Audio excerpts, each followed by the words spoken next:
ಸುಳ್ಳು, ಮಹಾಭಾರತ ಒಂದು ಕಾಲ್ಪನಿಕ ಕಥೆ ಅಂತೆಲ್ಲ ತುಂಬ ಜನರಿಂದ ಕೇಳಿದ್ದೇವೆ. ಪುರಾಣ ಮತ್ತು ಇತಿಹಾಸಕ್ಕೆ ತುಂಬಾನೇ ವ್ಯತ್ಯಾಸಗಳಿದೆ. 10 ವರ್ಷಗಳ ಹಿಂದೆ ಭಾರತದ ಪುರಾತತ್ವ ಶಾಸ್ತ್ರಜ್ಞ ನೀರಿನ ಆಳದಲ್ಲಿ ಶ್ರೀಕೃಷ್ಣನ ದ್ವಾರಕವನ್ನು ಕಂಡುಹಿಡಿದಿದ್ದಾರೆ. ಹೌದು, ಮಹಾಭಾರತದಲ್ಲಿ ಉಲ್ಲೇಖವಾಗಿರುವಂತಹ ಜಾಗದಲ್ಲಿ ಕೃಷ್ಣನ ದ್ವಾರಕವನ್ನು ಕಂಡುಹಿಡಿದಿದ್ದಾರೆ. ಮಹಾಭಾರತದ ಪ್ರಕಾರ ದ್ವಾರಕವು ಸರಿಸುಮಾರು 84 ಕಿಲೋಮೀಟರ್ ಕೋಟೆಗಳನ್ನು ಆವರಿಸಿದ ನಗರವಾಗಿತ್ತು. ಇದು ಗೋಮತಿ ನದಿ ಮತ್ತು ಅರಬ್ಬಿ ಸಮುದ್ರದ ಮಧ್ಯದಲ್ಲಿ ಇತ್ತು. ಶ್ರೀಕೃಷ್ಣನ ಮರಣದ ನಂತರ ಸಮುದ್ರದಡಿಯಲ್ಲಿ ಮುಳುಗಡೆಯಾಯಿತು. 20ನೇ ಶತಮಾನದಲ್ಲಿ ದ್ವಾರಕವನ್ನು ಕಂಡುಹಿಡಿಯುವುದು ತುಂಬಾನೇ ದೊಡ್ಡ ವಿಷಯವಾಗಿತ್ತು. ಹರಪ್ಪ ನಾಗರಿಕತೆಯ ನಂತರ ಬುದ್ಧನ ಆಳ್ವಿಕೆಯ ಮೊದಲು ಭಾರತದಲ್ಲಿ ಏನಾಗಿತ್ತು ಎಂಬುದು ಯಾರಿಗೂ ತಿಳಿದಿಲ್ಲ. ಅದನ್ನು ತಿಳಿಯುವುದೇ ಈ ಸಂಶೋಧನೆಯ ವಾಸ್ತವವಾಗಿದೆ. ದ್ವಾರಕದ ಸಂಶೋಧನೆ ಒಂದು ಧರ್ಮಕ್ಕೋಸ್ಕರ ಆದಂತಹ ಸಂಶೋಧನೆಯಾಗಿರಲಿಲ್ಲ. ಇದು ನಮ್ಮ ಇತಿಹಾಸ ತಿಳಿಯಲು ಆದಂತಹ ಸಂಶೋಧನೆಯಾಗಿತ್ತು. ಮೊದಲ ಸಂಶೋಧನೆಯನ್ನು 1963ರಲ್ಲಿ ಡೆಕ್ಕನ್ ಕಾಲೇಜ್ ಆಫ್ ಪೂನಾ ನಡೆಸಿತ್ತು. ಅವರು ಈಗಿನ ದ್ವಾರಕದ ಹೊರಗಿನ ಮತ್ತು ಒಳಗಿನ ಪದರಗಳಿಂದ ಈ ದ್ವಾರಕವು ಸರಿಸುಮಾರು 2000 ವರ್ಷಗಳಷ್ಟು ಹಿಂದಿನದ್ದು ಎಂದು ತಿಳಿಸಿದರು. ಇದಕ್ಕೆ ಸರಿಯಾಗಿ ಮಹಾಭಾರತದಲ್ಲಿ ಉಲ್ಲೇಖಿಸಿರುವ ಮೌಸಲ ಪರ್ವ, ಸ್ಕಂದ ಪುರಾಣ, ದ್ವಾರಕ ಮಹಾಮಯ ಮತ್ತು ಘಟಚಟಕಾದಲ್ಲಿ ಈಗಿನ ದ್ವಾರಕಕ್ಕೆ ಸಂಬಂಧಪಟ್ಟ ಪುರಾವೆಗಳು ಸಿಕ್ಕಿವೆ. ಆದರೆ ಇದಕ್ಕೆ ತುಂಬಾ ವಿರೋಧಗಳು ಕೂಡ ವ್ಯಕ್ತವಾಯಿತು. ಈ ಸಂಶೋಧನೆಯ ಪ್ರಕಾರ ದ್ವಾರಕವು 2000 ವರ್ಷಗಳಷ್ಟು ಹಿಂದಿನದು, ಅಂದರೆ ಮೌರ್ಯ ಸಾಮ್ರಾಜ್ಯದ ನಂತರ ಸ್ಥಾಪನೆಯಾಗಿತ್ತು. ಆದರೆ ಮಹಾಭಾರತ ಮತ್ತು ಇತರ ಸಾಹಿತ್ಯಗಳ ಪ್ರಕಾರ ಮಹಾಭಾರತ ನಡೆದದ್ದು ಸುಮಾರು 6ನೇ ಶತಮಾನಕ್ಕೆ, ಅಂದರೆ 8000 ವರ್ಷಗಳಷ್ಟು ಹಿಂದೆ. ಇದನ್ನು ತಿಳಿಯಲು ಪುನಃ ಸಂಶೋಧನೆ ಮಾಡಲು ನಿರ್ಧರಿಸಿದರು, ಅದು ಕೂಡ ಭೂಮಿಯ ಮೇಲೆ. ಇದನ್ನು ಮಾಡಲು ಈಗಿನ ದ್ವಾರಕ ಮತ್ತು ಅದರ ಆಸುಪಾಸಿನ ಕಟ್ಟಡಗಳನ್ನು ತೆರವುಗೊಳಿಸಬೇಕಾಗಿತ್ತು. ಆದರೆ ಇದು ಆಗದ ಕೆಲಸ. ಆದರೂ ಕೂಡ 1979ರಲ್ಲಿ, ಅಂದರೆ ಮೊದಲ ಸಂಶೋಧನೆಯ 16 ವರ್ಷಗಳ ನಂತರ, ಎಸ್.ಆರ್. ರಾವ್ ಅವರ ನೇತೃತ್ವದಲ್ಲಿ ದ್ವಾರಕದಲ್ಲಿ ಸಂಶೋಧನೆ ಮಾಡಲು ಅವಕಾಶ ಸಿಕ್ಕಿತು. ಇವರು ದ್ವಾರಕದ ಬಳಿ ಇರುವ ಪಂಚಾಯತ್ ಕಟ್ಟಡವನ್ನು ತೆರವುಗೊಳಿಸಿದರು.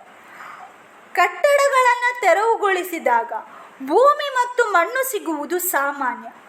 ಆದರೆ ಇಲ್ಲಿ ಸಿಕ್ಕಿದ್ದು 19ನೇ ಶತಮಾನದ ಕಲ್ಲುಗಳು ಮತ್ತು ಶಿಲ್ಪಕಲೆಗಳು ಮತ್ತು ಕಲ್ಲಿನ ವೇದಿಕೆಯೊಂದು ಸಿಕ್ಕಿತು. ಇನ್ನೊಂದು ಅಚ್ಚರಿಯ ವಿಷಯವೇನೆಂದರೆ ಅದರ ಕೆಳಗೆ ಮರೆಮಾಚಿದ್ದ ಇನ್ನೊಂದು ಕಲ್ಲು. ಇದನ್ನು ತೆರವುಗೊಳಿಸಿದಾಗ ಚೆನ್ನಾಗಿ ಸಂರಕ್ಷಿಸಲ್ಪಟ್ಟ ಒಂದು ವಿಷ್ಣುವಿನ ದೇವಸ್ಥಾನ ಕಂಡುಬಂತು.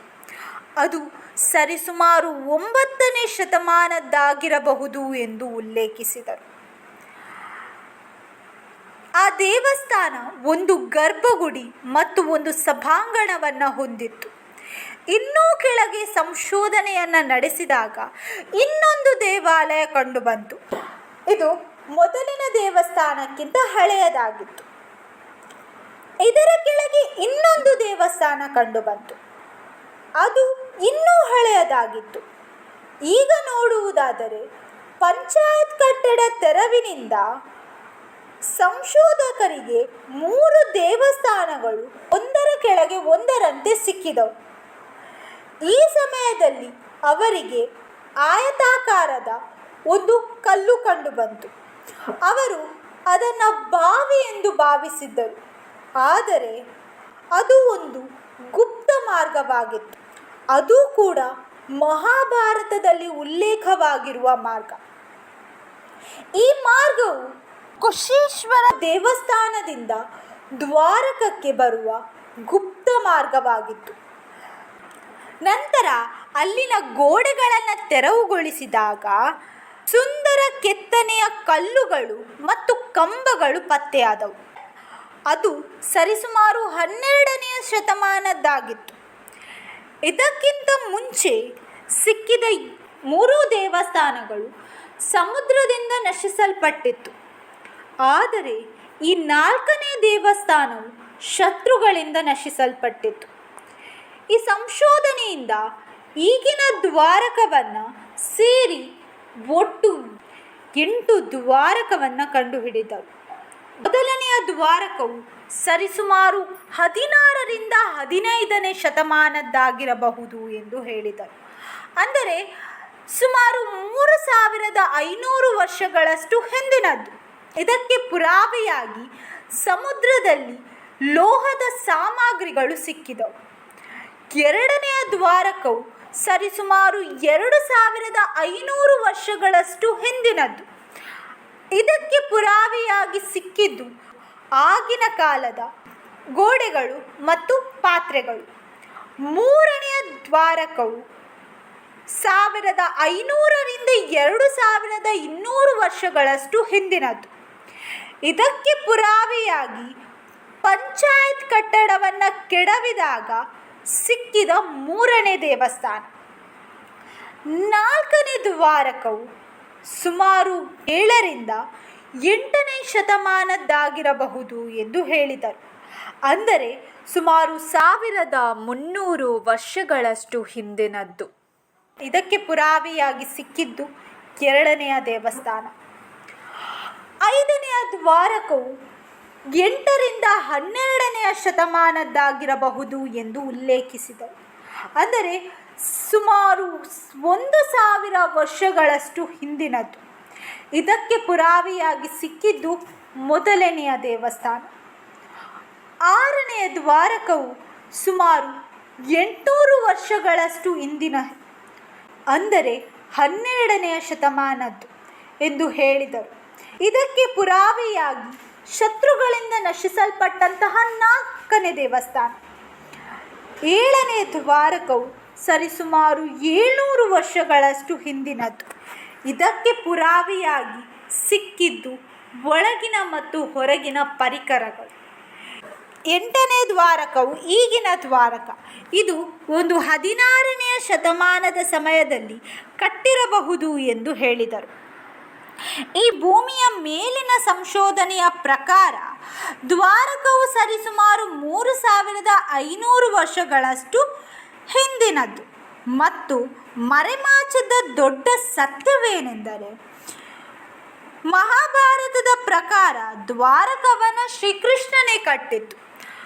ಆದರೆ ಇಲ್ಲಿ ಸಿಕ್ಕಿರುವ ದ್ವಾರಕವು ಶ್ರೀಕೃಷ್ಣನದ್ದೇ ಎಂದು ತಿಳಿಯಲು SR ರಾವ್ ಅವರು ವಾಪಸ್ ನೀರಿನ ಆಳದಲ್ಲಿ ಸಂಶೋಧನೆ ಮಾಡಲು ಮುಂದಾದರು.